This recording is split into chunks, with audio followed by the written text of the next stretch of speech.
Joining us now is Ami Kozak, comedian and steadfast defender of Israel. Ami, welcome back. Good to be with you. Thanks for having me. What an awkward moment in the social discourse. You have these liberals who claim to be supportive of all peoples, and all of a sudden you've got this wing of protesters who have shown themselves to be violently anti-Semitic. How are they going to blend that narrative, and how are they reacting to this latest attack, retaliatory attack against Hamas?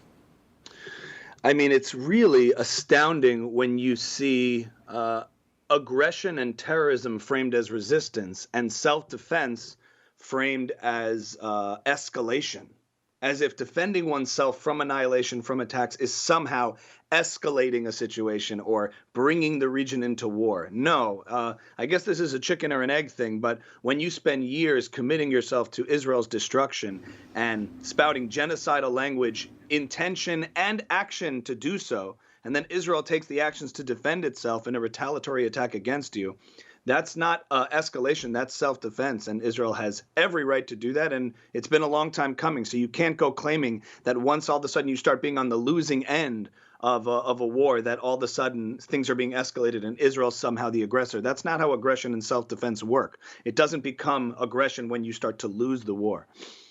I've spoken now to a number of national security experts, and even those who are anti-interventionists, they believe it's inevitable that the United States will have to get involved here, and it's only going to escalate because Iran is not just going to take these attacks laying down, they're going to respond, as we've heard and as we've seen from history.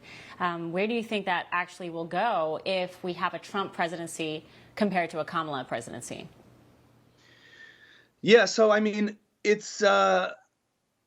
I'm not a political expert. I have my positions and my views on these things, but one thing I will say is that there are words and there are deeds. There are statements you can make, and then there's actual action and policy, actionable policy, the things that you actually do. And the thing that's frustrating about the Biden/Harris and what we've seen a lot from, I think, Democrats who are pro-Israel or quote pro-Israel and support Israel's right to exist and support Israel's right to self-defense is they will say all of those things. Biden will say, of course, I'm a Zionist. I'm a Zionist. He'll say those things. But does he actually, is that actually actionable? Does he put his actions to match his words? And I feel like you don't see that as strongly as you do with, when President Trump actually says things and then does the things he will say. So it's, whether it's moving the embassy to Israel or showing a strong sense of solidarity with Israel and actually acting upon it. Now, I don't want to draw this fine line, and the last thing I want to do is make this a partisan issue. We want support from Democrats and Republicans, and there are Democrats, Richie Torres, there's people out there who are incredibly Zionistic and support Israel and actually support Israel in action and in words.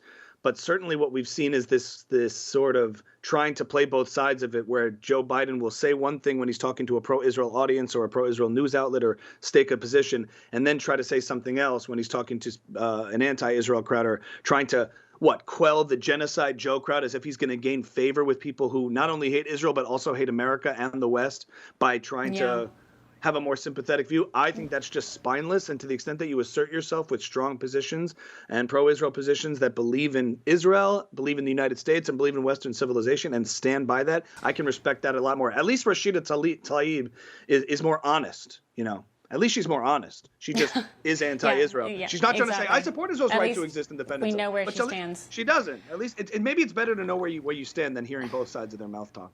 For all our viewers asking where One America News is heading in the future, we would like to introduce you to OAN Live. OAN Live is the best way to stay up to date on all of the hard-hitting, straight-shooting, national and international headlines. And the best part is, OAN Live is only $4.99 per month. All the credible, honest, unbiased reporting One America News offers at a fraction of the cost of cable. Just go to OANN.com to easily sign up for OAN Live and stay informed.